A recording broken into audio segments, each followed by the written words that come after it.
जानकी, वैदेही और सीता तीनों बहुएं बहुत परेशान थीं। बारिश में भीगकर और कीचड़ से लथपथ अपनी सासू माँ के घर जाती है और बोलती है, मम्मी जी हम लोग बहुत मुसीबत में हैं, आप हम लोगों की मदद कीजिए। तो सासू माँ बोलती है कि मैं तुम लोगों की कोई मदद नहीं करूँगी, तुम लोग गांव से शहर में क्यों चले आए। तभी रिया और दिया आती है।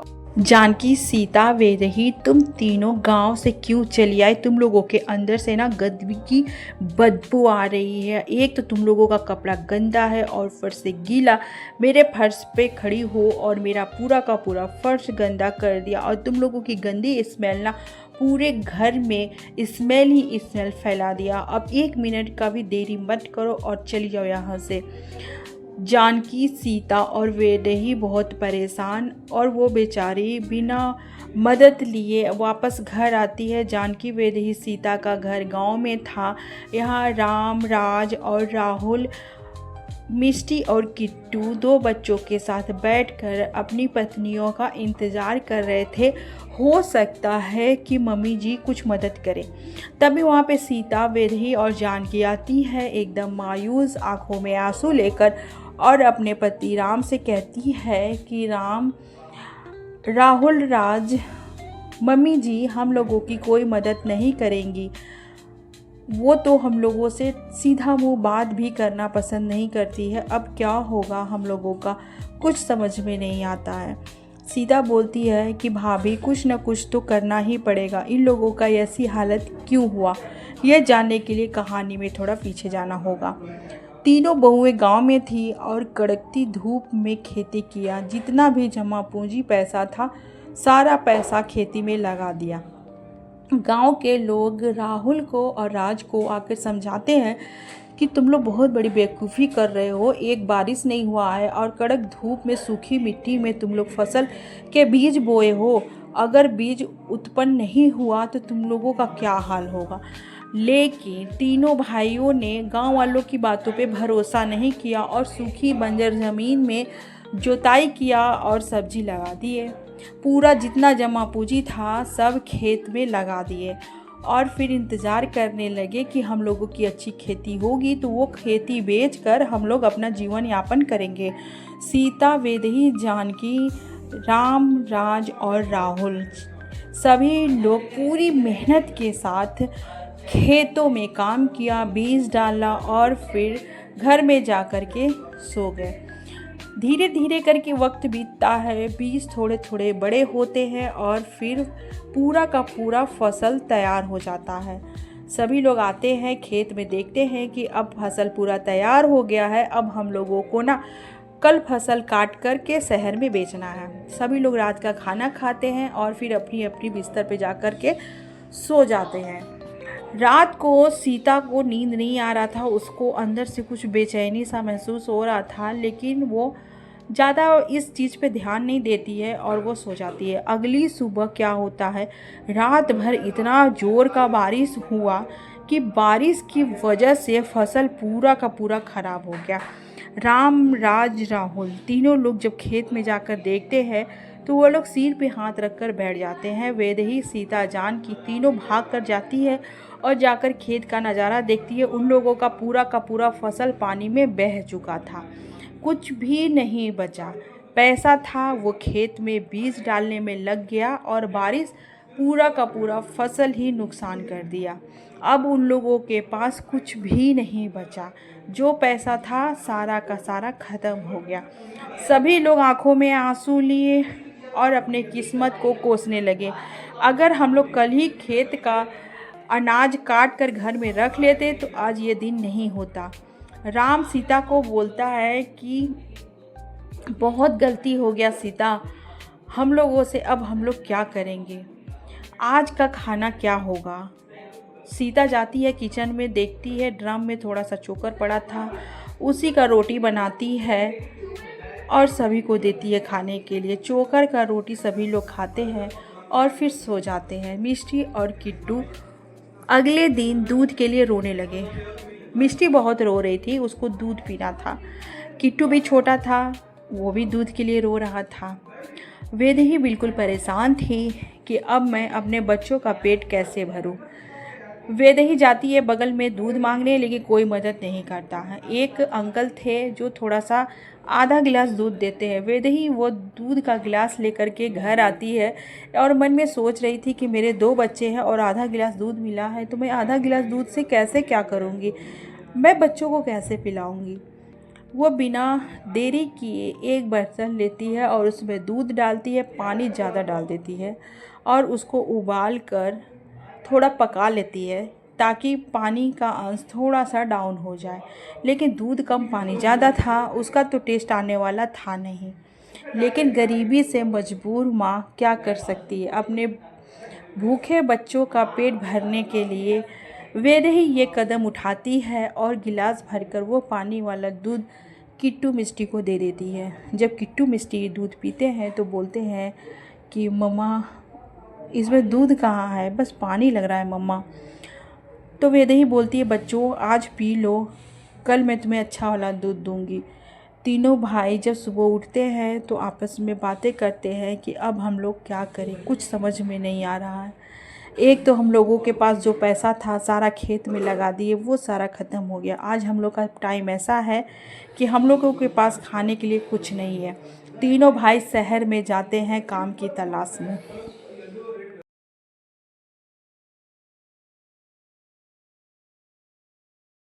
इधर उधर बहुत भटकते हैं लेकिन कहीं काम नहीं मिलता। अंत में उन्हें एक दुकान में काम मिल जाता है।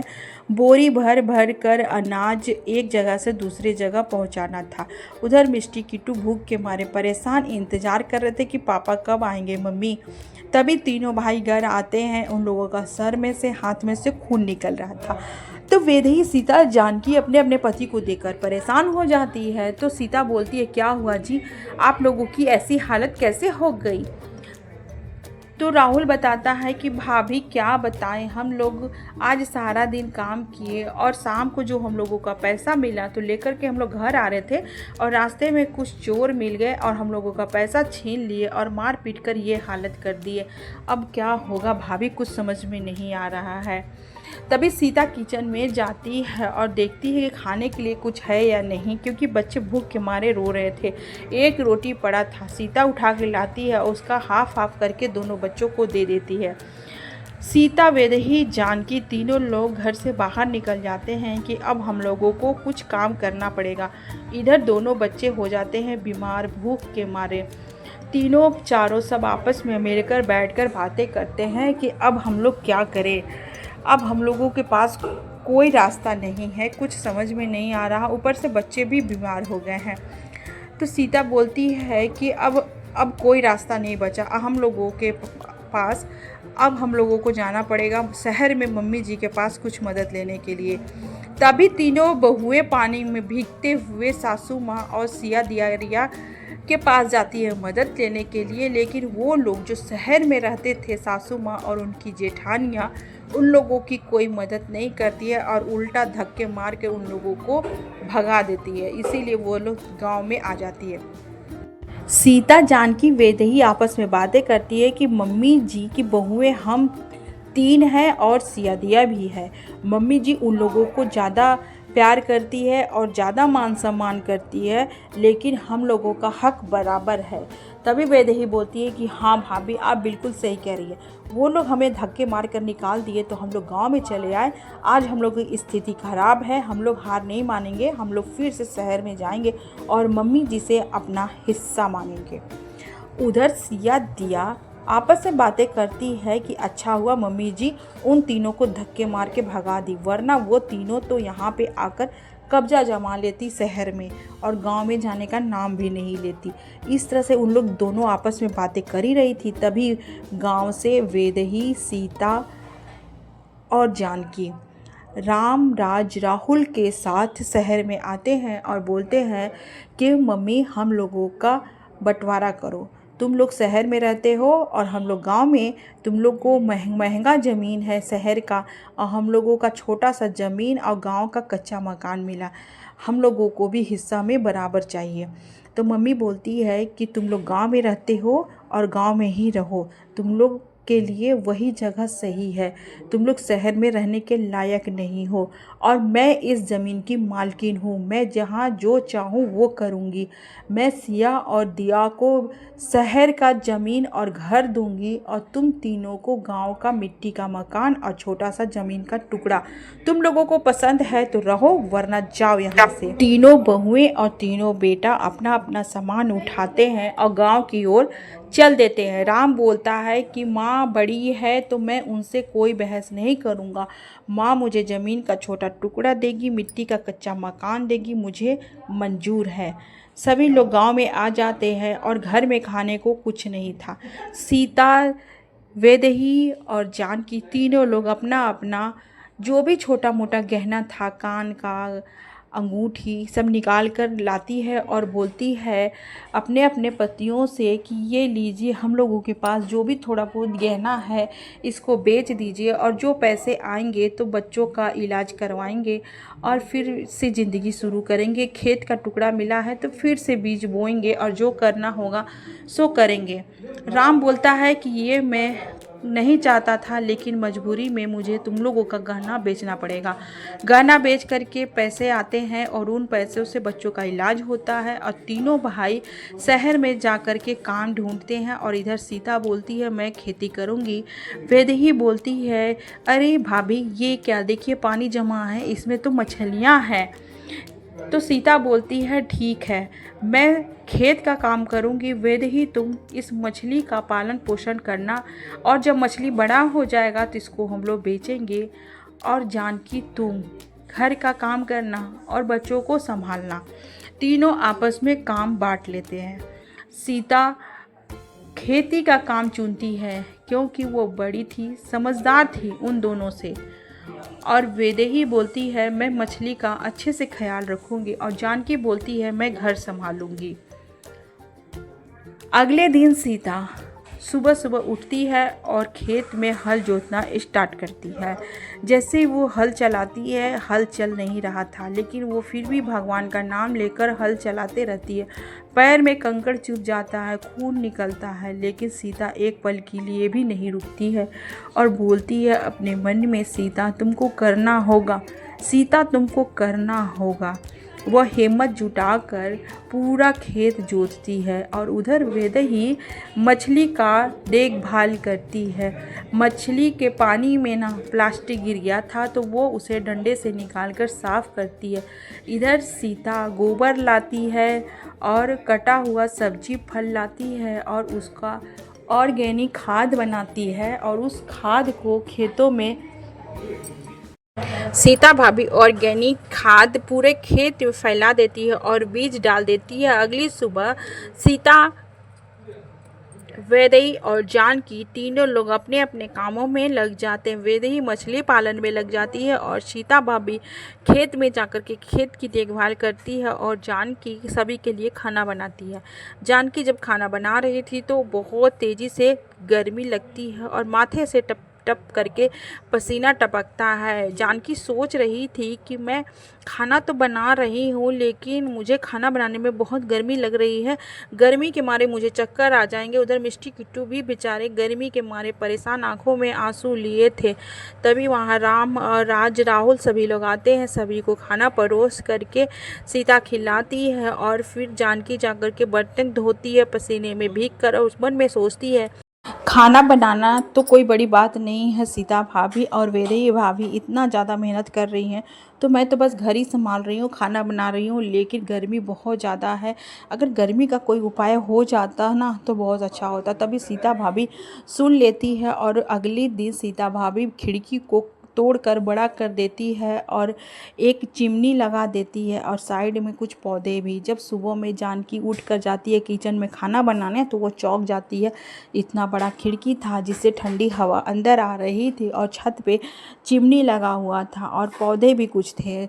जानकी बहुत खुश हो जाती है, सीता भाभी को थैंक यू जाके बोलती है कि सीता भाभी आपने बहुत अच्छा जुगाड़ लगाया जिसके वजह से मुझे खाना बनाना आसान लगने लगा है, थैंक यू। सीता बोलती है कोई बात नहीं है, हम सब लोग एक हैं और साथ में मिलजुल करके ही आगे हम लोगों को बढ़ना है। उधर वैदेही मछली का पालन पोषण अच्छे से कर रही थी। मछली कुछ बड़े हो रहे थे।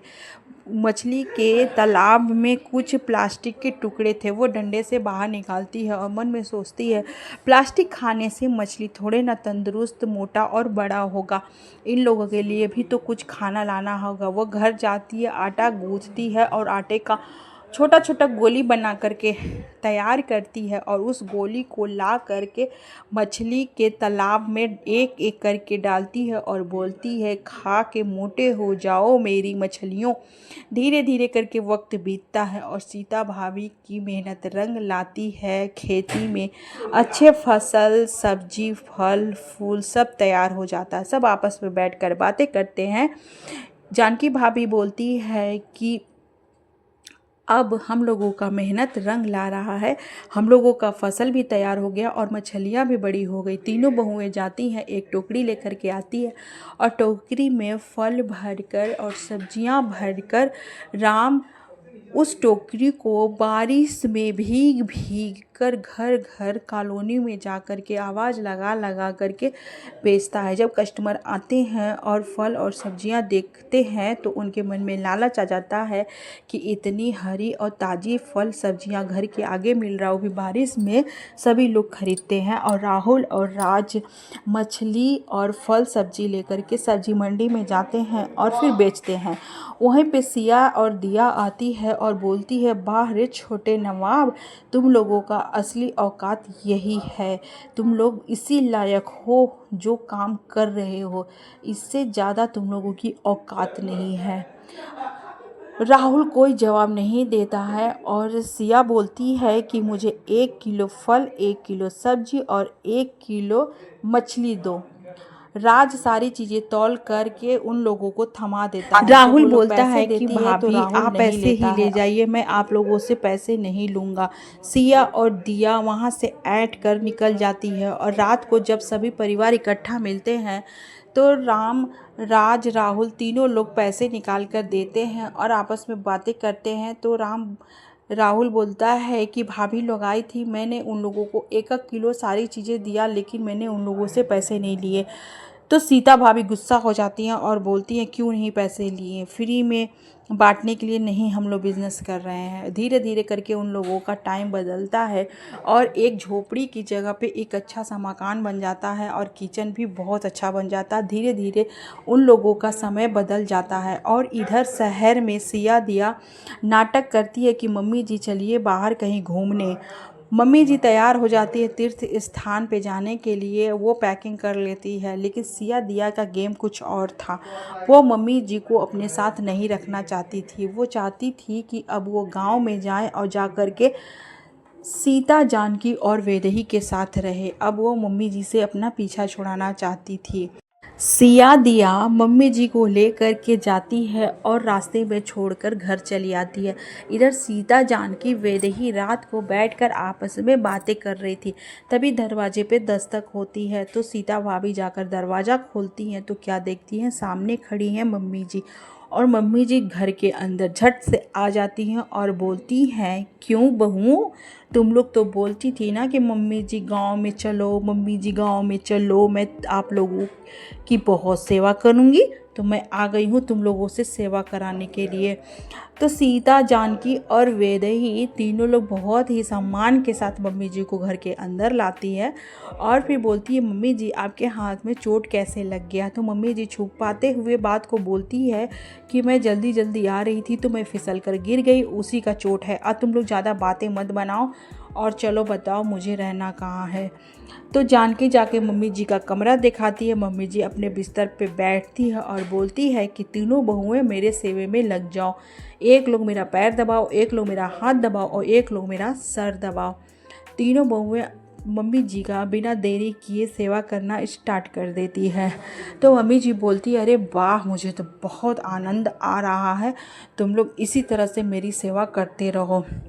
जब तीनों बहुएं रात को सोने जाने लगती है, रात के 12 बजे, तो मम्मी जी बोलती हैं कि मुझे ना खीर खाना है, मुझे तुरंत खीर बना के दो।